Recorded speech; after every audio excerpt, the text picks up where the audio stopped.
talk about this, how to make this tea in just a minute, but I wanted to say, all these different colors and different flavors that are mixed together.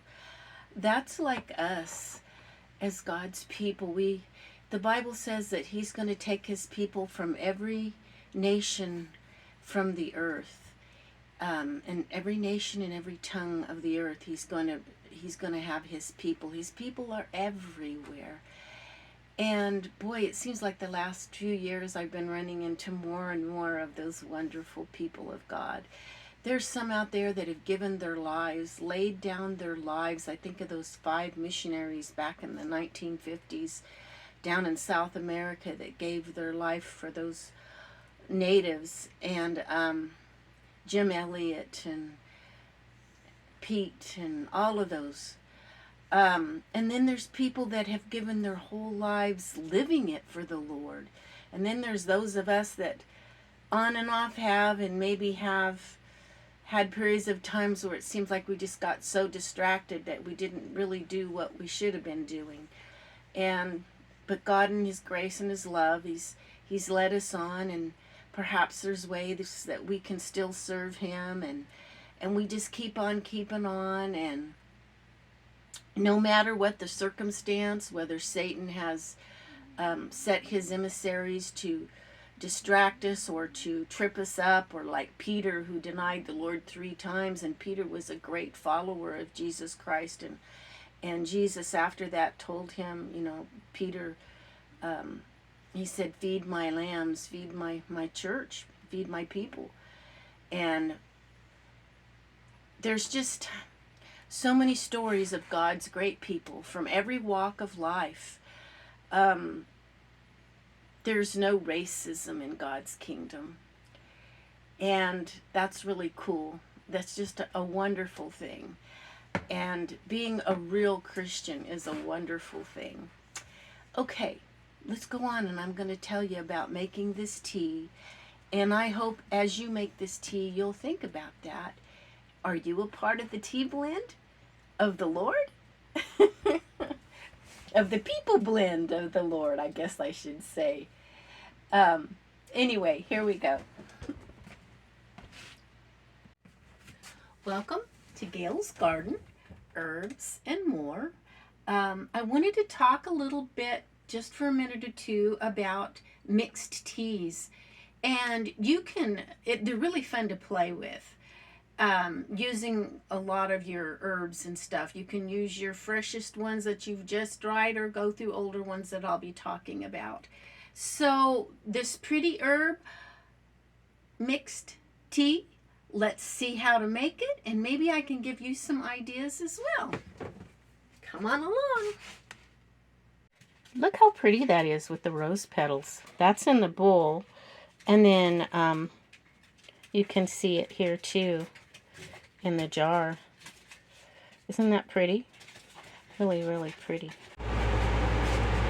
Okay, one of the things that I like to do is, how I made this tea is, about once a year I go through all my tea mixes and my herbs, and I pull out the old stuff, and it still looks like it might have some good.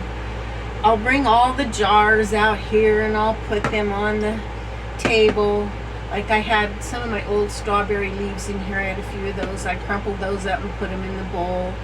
And you want like what's called a high note, which is usually some sort of a mints are real good for that. So I had some chocolate mint from 22 that I put in there. And then I used almost all of this old tea mix from a couple years before, which had a tiny part of yarrow, a little part of oat straw, a little bit of olive leaf. Let me turn this cooler off. I'm hoping you can hear me. I hope that worked. I had a bunch of lemon verbena in this, a little peppermint, horsetail, stinging nettle, marshmallow, a little bit of sage, a little bit of blackberry leaf. And then you would take about a heaping teaspoon of this, or whatever strength you like, and make your hot tea, or you can put more in and make a cold tea. How you choose to do that, I'll leave that up to you. But yeah, there's a lot of different things that you can do. Now in here, which one of the things that makes this so pretty is the rose petals. And my rose petals, I had sealed the lid, and when I opened up the lid, it smelled so good.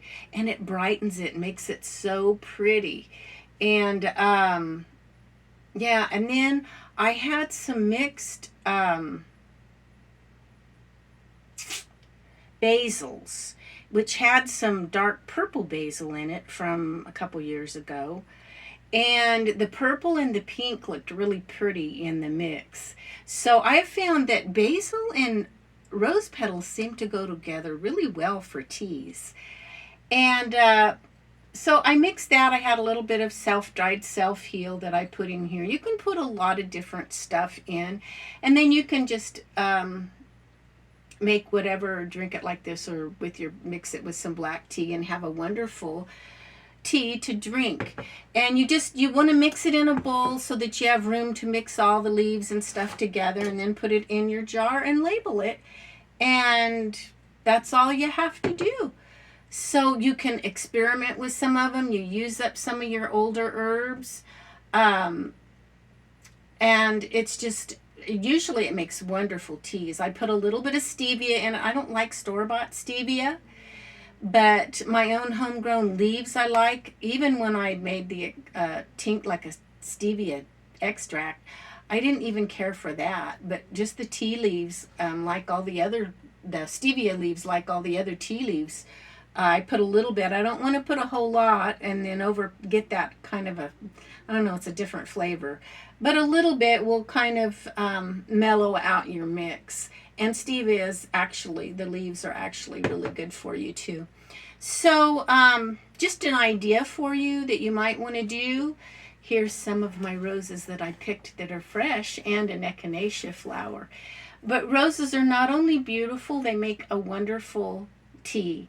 Rose lemonade's good too, if you want to make rose lemonade. But just a few ideas, and I don't know, everybody thinks of echinacea as medicine. Have you ever smelled the flower, echinacea flower? It is one of the most wonderful smelling flowers that I've ever grown. I mean, just smells really good. So just a few things, few little tidbits I wanted to share with you. I hope you enjoy this video. I hope it gave you some ideas, and I hope you give me a thumbs up. God bless, and we will catch you next time.